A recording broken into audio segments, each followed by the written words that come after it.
Et maintenant, que faire de cette liberté nouvelle ?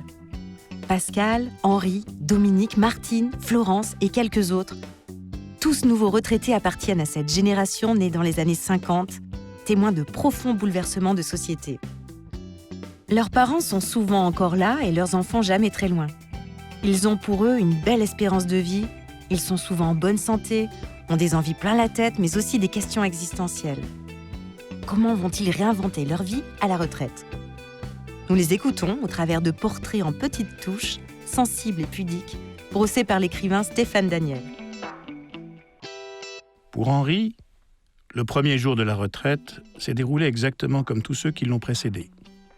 Il ne l'a chargé d'aucune valeur symbolique, parce qu'il n'était pas le marqueur d'une rupture, sinon avec celle d'un rythme qu'il va pouvoir adapter à ses envies. La planche glisse sur le portant de la scie à ruban. Le hurlement de la machine remplit l'espace du vaste atelier, son atelier, situé à 10 pas de son lieu d'habitation, au rez-de-chaussée d'une maison traditionnelle, qui abrite sous un toit de vieilles tuiles une charpente de cathédrale. Henri se penche, contrôle le champ lisse. La sciure blanche poudre ses vêtements. Sa paume caresse le bois tandis qu'il mâchouille son crayon, sous le regard distrait d'un vieux chien, presque sourd, qui en a vu d'autres. L'endroit sent le bois chaud, la colle, le vernis. D'autres planches posées contre un mur montent la garde. Les outils alignés attendent leur tour. Henri Menuisier, indiquait la pancarte accrochée contre le mur près du portail d'entrée. Mais plus que sur une carte de visite, c'est surtout inscrit dans son être, comme si une main invisible l'avait gravé, il y a longtemps déjà, sur les montants de son berceau. Aujourd'hui, le mot menuisier est effacé sur la pancarte. On a compté les années, les trimestres, et le temps du repos bien mérité est arrivé. Mais pas question de fermer l'atelier à clé. Parce qu'avant d'être une activité qu'il aura exercée pendant des dizaines d'années à un rythme soutenu, éprouvé par la maladie de Parkinson, écourté par un accident, menuisier est une passion.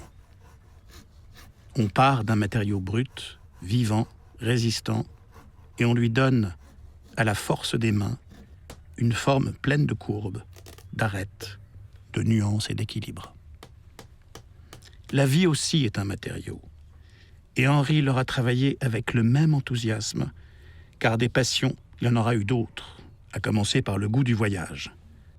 Après le service militaire, il bourre son sac à dos de quelques t-shirts et de beaucoup d'insouciance et s'envole pour l'Amérique du Sud, qu'il arpente en ouvrant assez les yeux pour essayer de tout voir.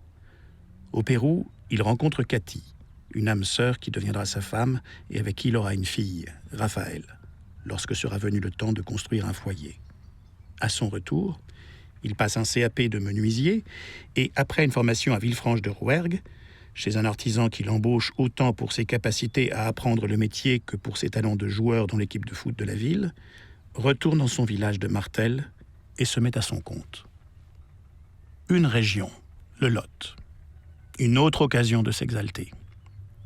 Les amis, nombreux, qui partagent son goût de la fête et des excès raisonnables, et cette terre grignotée par les chèvres, traversée de murets de pierres sèches qui déroulent devant lui, sur les causses, une infinité de tapis de marche. Parfois, c'est suspendu à une aile de parapente qu'il l'embrasse. Cathy l'appelle, on va manger, discuter des projets en cours, et ils sont nombreux. Parce qu'ils n'ont pas la retraite statique. Après avoir beaucoup fréquenté l'Espagne quand ils étaient en activité, leur regard se tourne vers Marseille, où le petit appartement qu'ils viennent d'acquérir va leur permettre de se goinfrer de mer et de soleil. Pour Henri, c'est un retour aux sources. Dans les années 60, ses parents tenaient la seule pharmacie du Vieux-Port. Il est né là-bas, patrie de la branche paternelle de sa famille, avant que les déboires provoqués par un associé indélicat ne les obligent tous à quitter l'endroit. Pour Henri, la retraite consiste à faire exactement ce qu'il faisait avant, mais sans mettre de réveil. Rien n'est impossible. Il est retourné au Pérou, a décidé, malgré un genou qui a tenté de l'en dissuader, de grimper les marches blanches d'un village des îles grecques, a changé le plancher de son grenier. Il manie la perceuse, les ciseaux à bois et les scies japonaises, pour lui, pour les autres. Car quand on lui demande un coup de main, l'homme ne dit jamais « il faut que je voie », mais toujours « à quelle heure je viens ». Il n'occupe pas ses journées, il les vit, indifférent à toute forme de nostalgie, et prouve que marcher vers son passé, ce n'est pas se retourner. Ce qu'il y a devant, brut, noueux, noble sous l'écorce, c'est toujours de l'avenir. Et maintenant, une série de podcasts, Podcasters Media, enregistrés chez Studio Line. Nous espérons que vous avez passé un bon moment. Si c'est le cas, surtout n'hésitez pas à le faire savoir à vos proches, copains, collègues, voisins, amis, parents. Bref, à tous ceux que vous aimez ou estimez.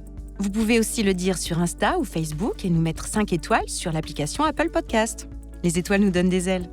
Enfin, écoutez-nous, réécoutez-nous et donnez-nous de vos nouvelles sur notre site www.podcastersmedia.com, onglet Contact. À très vite.